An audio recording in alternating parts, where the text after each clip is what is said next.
Les coups de foot de Farida, une foodista à Paris. Alors la foodista, c'est un livre très bien illustré, très joyeux, très souriant, un peu un livre de vacances aussi. Hein. On peut le prendre dans son sac à dos parce qu'il y a plein d'idées partout où on est.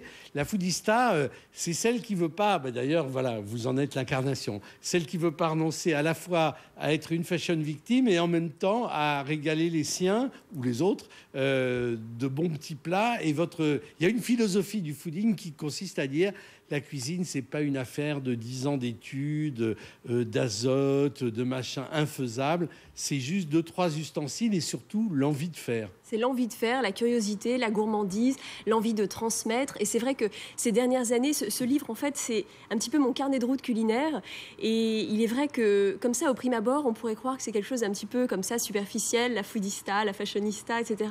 Mais finalement, c'est la partie émergée de l'iceberg, parce que finalement, la partie immergée, c'est que durant ces dernières décennies, il y a eu une espèce de rupture dans le maillon de la transmission de la culture par la cuisine. Et pour moi, je dis toujours... Par les mamans, puisque par les mamans, je sais que votre parfaitement. mère a été une transmetteuse. Oui, tout à fait. Moi, j'ai eu la chance. Je pense que je fais partie presque la limite de la dernière génération. Je suis d'origine kabyle et elle m'a transmis justement ces racines à travers la cuisine. Et pour moi, la cuisine, c'est véritablement de la culture qui se mange, puisqu'on découvre un pays à travers sa cuisine, un terroir, à travers ses épices, les gens, ses épices, la culture au sens terrien du terme. Pourquoi on cuisine plus de riz en Asie, etc. Donc, on découvre la cuisine, la culture par la cuisine. Et ces dernières années, il y a eu un maillon de la chaîne qui s'est vraiment effondré. Les mamans ne transmettaient plus aux garçons et aux filles, hein, parce qu'il n'y a pas que les foodistas, il peut exister également des foodistos. Hein.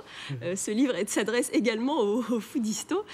Et donc, j'ai constaté, à travers la jeune génération et même encore ma génération, qu'il y a énormément de jeunes femmes et de jeunes hommes qui apprennent la cuisine à travers les émissions de télé-réalité, à travers des livres comme le mien, à travers des milliards de livres de cuisine qui sortent tous les jours.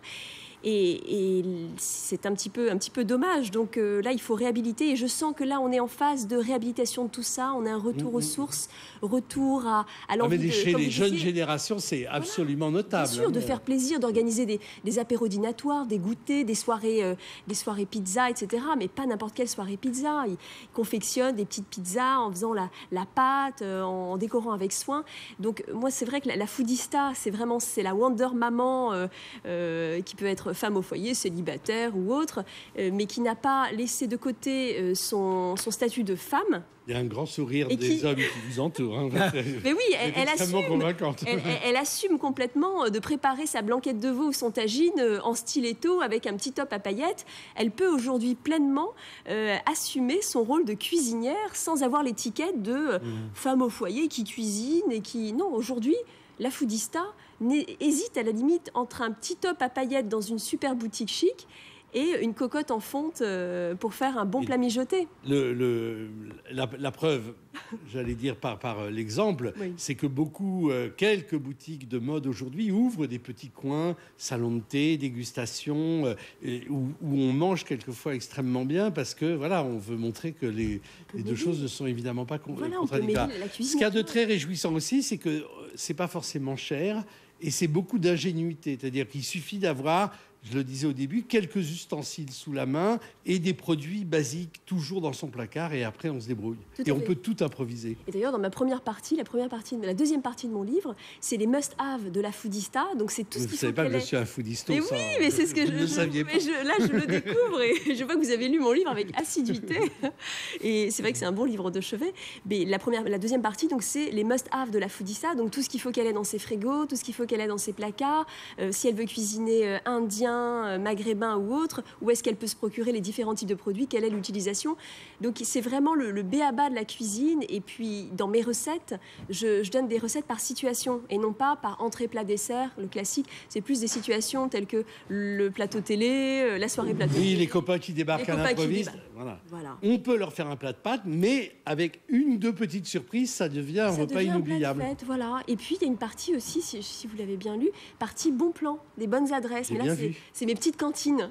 Et puis il y a quand même des parties plus féminines que masculines parce que, par exemple, sur le miel, c'est plutôt l'épilation, c'est plutôt voilà. Oui, Donc, oui, enfin, ça bon. peut être mec aussi. Hein, Quoique, maintenant, Oui. il y a beaucoup d'hommes qui s'épilent également. Enfin, ils mangent pas quand même la même. C'est pas la même qu'ils mangent. Ah, c'est la même texture. Moi, j'en fais des sucettes après, mais pas avec les poils. Hein. Oui, c'est ça, c'est avant l'épilation. Là, vous cassez toute la promo. Ah oui, alors là, pendant 10 minutes. Non, je Vous donne. avez extrêmement mauvais esprit.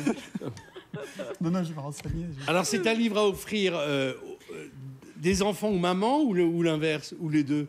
Alors, c'est le livre à offrir à ses copains, à s'offrir pour soi, à lire sur la plage, à lire dans les transports. C'est vraiment un carnet de route avec des post-it, plein de petits... C'est vrai qu'il est truffé de petites astuces, c'est mes petites astuces, et après, on en fait ce qu'on veut. Je ne prétends pas avoir la science infuse de la foodista attitude, mais en tous les cas, je donne des clés. Plein de petites clés comme ça, et je suis ravie parce qu'il y a des jeunes filles qui me disent « moi je sais pas cuisiner, j'aime pas cuisiner », et elles ont été séduites par le bouquin justement parce qu'il y avait ces petites astuces, comme vous disiez tout à l'heure, qui changent tout. Bon, et quand on est... comment vous réagissez quand on est une jeune maman qui a passé 2 heures à faire une petite purée exceptionnelle pour son gosse, etc. 2 heures, une purée? Et que le gosse n'en veut pas et qu'il faut aller ouvrir le pot tout préparé. Alors je rajoute... Ça ne vous est jamais arrivé? Alors les pots préparés, j'en ai. Bon. Mais ce que je fais, j'ajoute quelques petites gouttes de ketchup.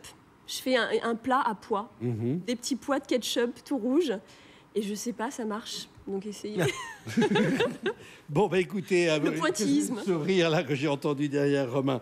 Les coups de foot, lui, il passe jamais 2 heures à faire une purée, mais Lui non plus. les coups de foot de Farida, confidence d'une foodiste à Paris, c'est aux chaînes, c'est bien réjouissant, c'est charmant, c'est comme vous, et c'est un livre que je vous conseille.